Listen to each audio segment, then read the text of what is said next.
I'm James Turk. I'm a director of the Gold Money Foundation, and it's my pleasure to be here today with Philipp van Dran, the director of Flossbach and Stoick, one of Germany's leading investment management firms.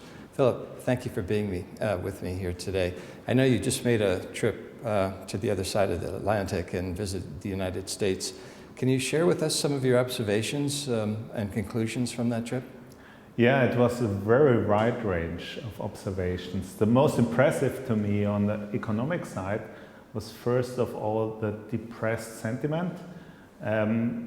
People told me, well, Philipp, the situation is really disastrous.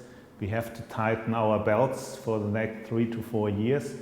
We shouldn't expect any help from the guys in Washington, but we will survive. We are entrepreneurs. And that's something, a kind of message I hoped for, because from Europe you were wondering whether this kind of entrepreneurial spirit has diminished in the States.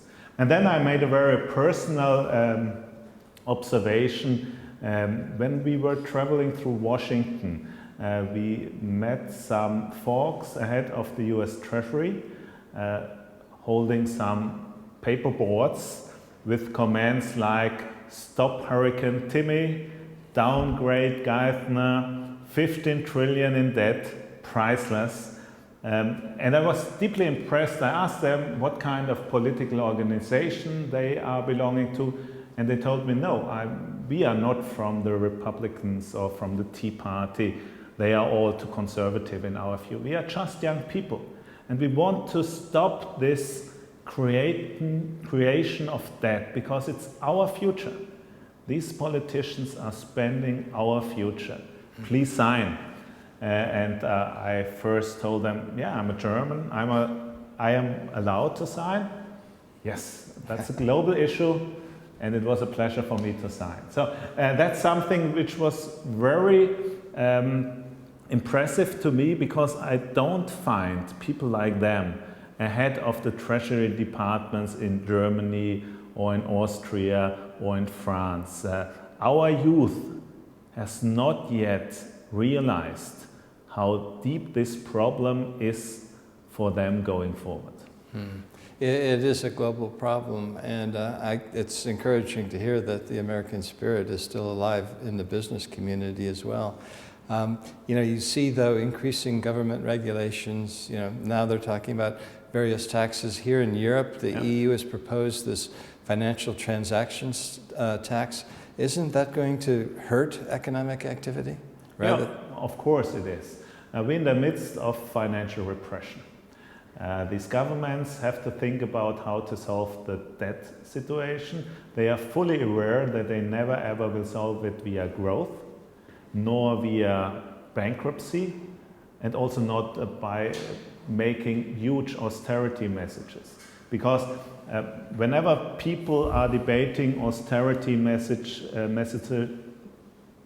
austerity as the solution of all that problem, they refer to situations we have seen in Asia or in Scandinavia that were very ring-fenced problems, where one country, by saving a lot of social system costs, were able to grow finally by a beggar your neighbor policy, devaluation of the currency.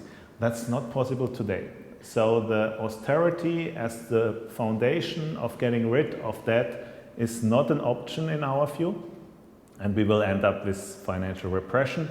Increasing of debt is only solvable if you have higher taxes, with corporations, with savers, with banks. They will implement capital controls. They will implement some kind of interest cap. The Fed is already doing that. They have to get their costs for the government for solving the debt situation as low as possible. And of course, sooner or later, they have to think about getting rid of alternative asset classes where people are trying to hide their savings in, like gold, for example. Yeah. What is the probability, in your view, that the debt problem will be solved? Or do you think it's just going to be so overwhelming that ultimately they will print and print and print and solve the debt problem by debasing the currency? Yeah, that's a kind of solution too. Yeah. Look, what did the US during 1942 and 1954? They made a mixture, a mixed basket of measures. They kept the interest, they had some decent growth, and of course they had inflation. So via a negative real interest rate, the debt problems were fading from above 130% indebtedness relative to GDP to below 70% within 12 years.